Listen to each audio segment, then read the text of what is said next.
I am writing this under an appreciable mental strain, since by tonight I shall be no more. Penniless, and at the end of my supply of the drug which alone makes life endurable, I can bear the torture no longer, and shall cast myself from this garret window into the squalid street below. Do not think, from my slavery to morphine, that I am a weakling or a degenerate. When you have read these hastily scrawled pages, you may suggest, it's not suggest, it's guessed. I'm letting you know that I'm a mess to think about. Though never fully realize why it is that I must have forgetfulness of or death. It was in one of the most open and least frequented parts of the broad Pacific, with the packet of which a supercargo fell a victim to the German sea raider. The Great War was then at its very beginning, and the ocean forces of the Hun had not completely sunk to their later degradation, so that our vessel was made the legitimate prize, whilst we of her crew were treated with all the fairness and consideration due us as naval prisoners. So liberal indeed was the discipline of our captors, that Friday after we were taken I managed to escape alone in a small boat with water and provisions for a good length of time. When I finally found myself adrift and free, I had but little idea of my surroundings. Never a competent navigator, I could only guess vaguely by the sun and stars that I was somewhat south of the equator. Of the longitude I knew nothing, and no island or coastline was in sight. The weather kept fair, and for uncounted days I drifted aimlessly beneath the scorching sun, waiting either for some passing ship or to be cast on the shores of some habitable land. But neither ship nor land appeared, and I began to despair of solitude upon the heaving vastness of unbroken blue. The change happened whilst I slept. Its details I shall never know, for my slumber, though troubled and dream-infested, was continuous. When at last I awakened, it was to discover myself half sunk into a slimy expanse of hellish black mire, which extended about me in a monotonous undulations as far as I could see, and in which my boat lay grounded some distance away.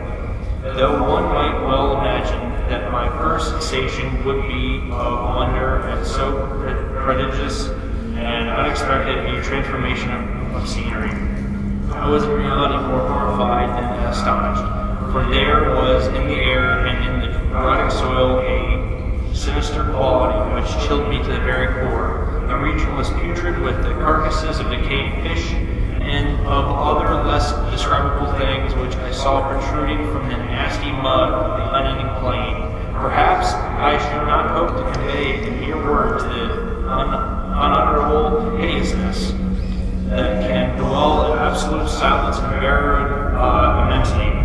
There was nothing within hearing and nothing in sight save a vast reach of black slime, yet the very completeness of the stillness and the homogeneity of the landscape oppressed me with a nauseating fear.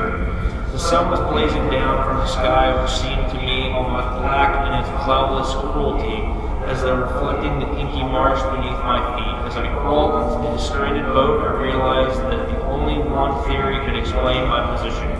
Through some unprecedented volcanic upheaval, a portion of the ocean floor must have been thrown to the surface, exposing regions which of innumerable millions of years have lain hidden under the unfathomable watery depth. So great was the extent of the new land which had risen beneath me that I could not detect the faintest noise of the surging ocean strain my ears as I might, nor were there any seafowl to prey upon the dead things.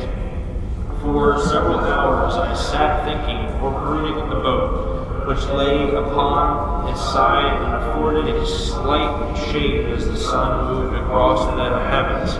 As the day progressed and the ground lost some of its stickiness and seemed likely to dry sufficiently for traveling purposes in a short time. That night I slept but little, and the next day I made for myself a pack containing food and water, preparatory to an overland journey in search of the vanished sea and possible rescue. On the third morning, I found the soil dry enough to walk on with ease. The odor of the flesh was maddening, but I was too much concerned with greater things to mind so slight and evil, and set out boldly for the unknown goal. All day I forged steadily westward, guided by a faraway hummock, which rose higher than any other elevation on the rolling desert. That night I encamped, and on the following day still traveled towards the hummock, though the object seemed scarcely nearer than when I had first espied it. By the fourth evening I attained the base of the mound, which turned out to be much higher than it had appeared from a distance. An intervening valley setting it out in sharper relief from the general surface. Too weary to ascend, I slept in the shadow of the hill. I know not why my dreams were so wild that night, but here, the waning and the fantastically gibbous moon had risen far above the eastern plain. I was awake in a cold perspiration, determined to sleep no more. Such visions as I had experienced were too much for me to endure again, and in the glow of the moon I saw how unwise I had been to travel by day. Without the glare of the parching sun, my journey would have cost me less energy. Indeed, I now felt quite able to perform the ascent which had deterred me at sunset. Picking up my pack, I started for the crest of the eminence. I had said that the unbroken monotony of the rolling plain was a source of vague horror to me, but I think my horror was greater when I gained the summit of the mountain, looked down on the other side of its immeasurable pit or canyon, whose black recesses the moon had not yet soared high enough to illuminate. I felt myself on the edge of the world, peering over the rim into a fathomless chaos of eternal night. Through my terror ran curious reminiscence of Paradise Lost, Satan's hideous climb through the unfashioned realms of darkness. As the moon climbed higher in the sky, I began to see that the slopes of the valley were not quite so perpendicular as I had imagined. Ledges and outcroppings of rock afforded fairly easy footholds for descent. Whilst after a drop of a few hundred feet, the declivity became very gradual. Urged on by an impulse, which I cannot definitely analyze, I scrambled with difficulty down the rocks and stood on the gentler slope beneath, gazing into the Stygian deeps, where no light yet penetrated. All at once my attention was captured by a vast and singular object on the opposite slope, which rose steeply about 100 yards ahead of me. An object that gleamed whitely in the newly bestowed rays of the ascending moon, that it was merely a gigantic piece of stone. I soon assured myself, but I was conscious of the distinct impression that its contour and position were not altogether the work of nature. A closer scrutiny filled me with the sensations I cannot express, for despite its enormous magnitude and its position in an abyss which had yawned at the bottom of the sea since the world was young, I perceived beyond a doubt that the strange object was a well-shaped monolith whose massive bulk had known the workmanship and perhaps the worship of living and thinking creatures. Wow. Dazed and frightened, yet not without a certain thrill of scientists or archaeologists. Though I examined my surroundings more closely, the moon, now near the zenith, shone weirdly and vividly above the towering steeps that hemmed in the chasm, revealed the fact that the far-flung body of water flowed at the bottom, lining out of sight in both directions, and almost lapping my feet as I stood on the slope. Across the chasm, the wavelets washed the base of the Cyclopean monolith, on whose surface I could now trace both inscriptions and crude sculptures.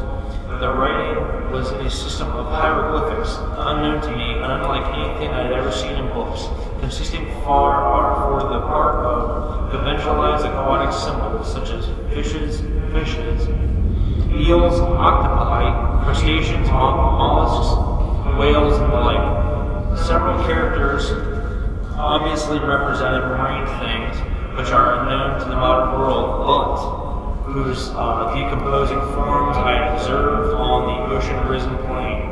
It was the pictorial carving, however, that did most to hold me spellbound. Plainly visible across the enerving water on account of their enormous size was an array of bas reliefs, whose subjects would have excited the envy of the Doré. I think that these things were supposed to depict men, at least a certain sort of men, though the creatures were shown sporting like fishes, and the waters of some marine grotto were paying homage at some monolithic shrine which appeared to be under the waves as well. Of their faces and forms I dare not speak in detail, for the mere remembrance makes me grow faint, grotesque beyond the imagination of Poe or Bulwer.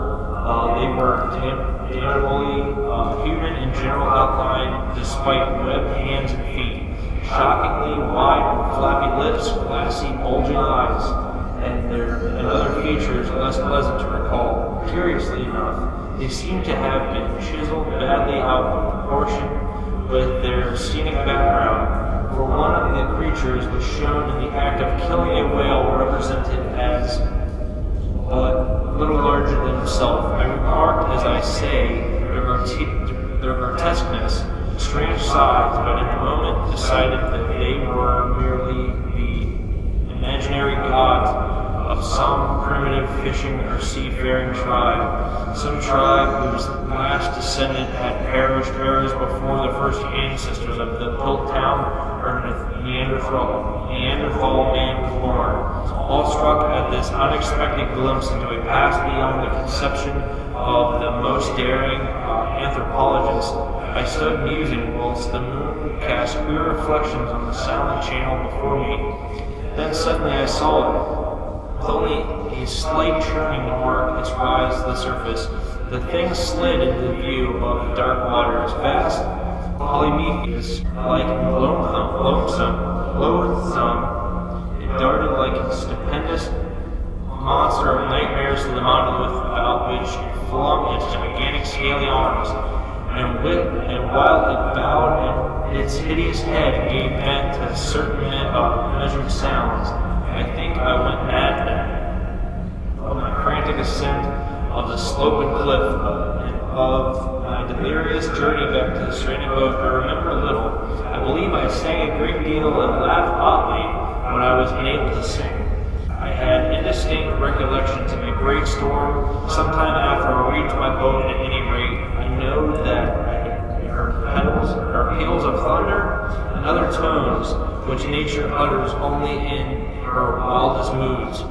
While I came out of the shadows, I was in a San Francisco hospital, brought thither by the captain of an American ship which had picked up my boat in mid-ocean. In my delirium, I had said much, but found that my words had given scant attention.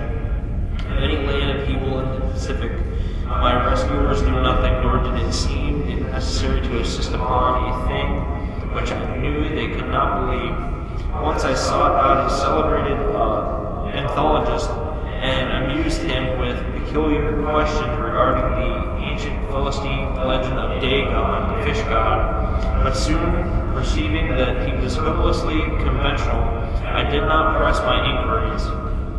It is at night, especially when the moon is gibbous and waning, that I see the thing. I I tried morphine, but the drug has given only transient sucrease and has drawn me into its clutches as a helpless slave.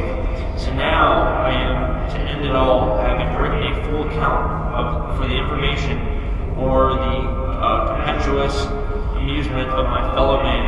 Often I ask myself if it could not all have been a pure phantasm, a mere freak of fever as I lay sun-stricken and raving in the open boat after my escape from the German man of war.